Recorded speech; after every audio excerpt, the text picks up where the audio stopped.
ভারতের স্বরাষ্ট্রমন্ত্রী অমিত শাহ যখন বলেন একজন বাংলাদেশি অনুপ্রবেশকারীকে খুঁজে বার করে ভারত থেকে বিতাড়িত করবেন, তখন অন্যদিকে ভারতের অঙ্গরাজ্য পশ্চিমবঙ্গের মুখ্যমন্ত্রী মমতা বন্দ্যোপাধ্যায় বলেন যে বাংলাদেশ থেকে আগত সব মানুষকেই তিনি আশ্রয় দেবেন।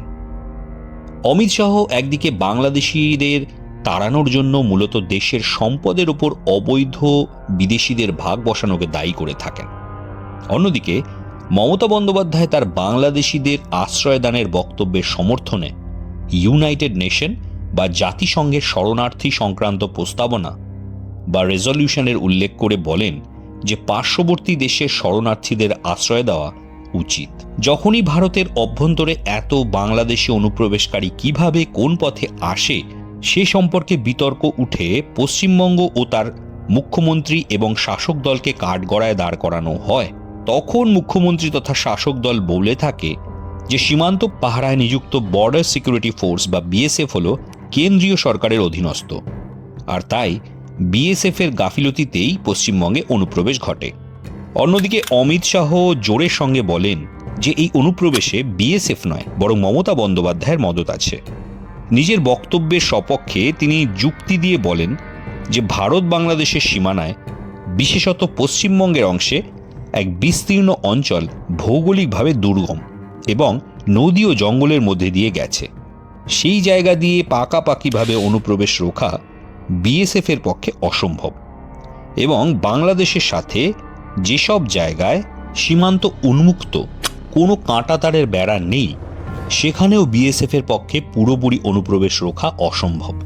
ওইসব উন্মুক্ত সীমান্তে কাঁটাতার বসিয়ে ঘেরার কাজ করতে চেয়ে কেন্দ্র সরকার যে জমি রাজ্যের কাছে চেয়েছিল মমতা বন্দ্যোপাধ্যায় তা দেননি বলে অভিযোগ অমিত শাহের। তিনি এমনও বলেন যে বিগত 5-6 বছরে তিনি 7টি চিঠি পাঠিয়ে মমতা বন্দ্যোপাধ্যায়ের কাছে বিএসএফকে সীমান্ত ঘেরার জন্য জমি দেওয়ার আর্জি জানিয়েছেন, কিন্তু পশ্চিমবঙ্গের মুখ্যমন্ত্রী সে আর্জিতে কান দেননি। শাহ আরও বলেছেন যে পাঞ্জাব, কাশ্মীর, গুজরাট, আসাম, রাজস্থানে অনুপ্রবেশ হয় না, কারণ ওইসব রাজ্যের রাজ্য সরকার অনুপ্রবেশ রুখতে কেন্দ্রের সাথে সহযোগিতায় সর্বদা সচেষ্ট। কিন্তু পশ্চিমবঙ্গেই শুধুমাত্র অনুপ্রবেশ হয় কারণ এখানকার মুখ্যমন্ত্রী স্বয়ং অনুপ্রবেশে মদত দেন।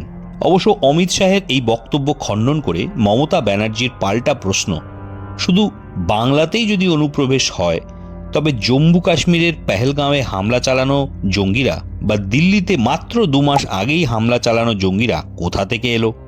অমিত শাহ যখন বলেন যে সারা ভারতের যেখানেই অনুপ্রবেশকারীরা ধরা পড়ে তাদের কাছ থেকে যেসব সরকারি পরিচয়পত্র বা শংসাপত্র পাওয়া যায় সেগুলি সবই পশ্চিমবঙ্গ থেকেই ইস্যু হওয়া, তখন মমতা বন্দ্যোপাধ্যায় এই তথ্যটিকে মিথ্যে আখ্যা দেন এবং অমিত শাহকে মিথ্যাবাদী বলেন। এভাবেই বাংলাদেশিদের নিয়ে রাজনীতিতে যুযুধান দুপক্ষ নিজেদের অবস্থান পরিষ্কার করে এবং একে অন্যকে দোষারোপ করে।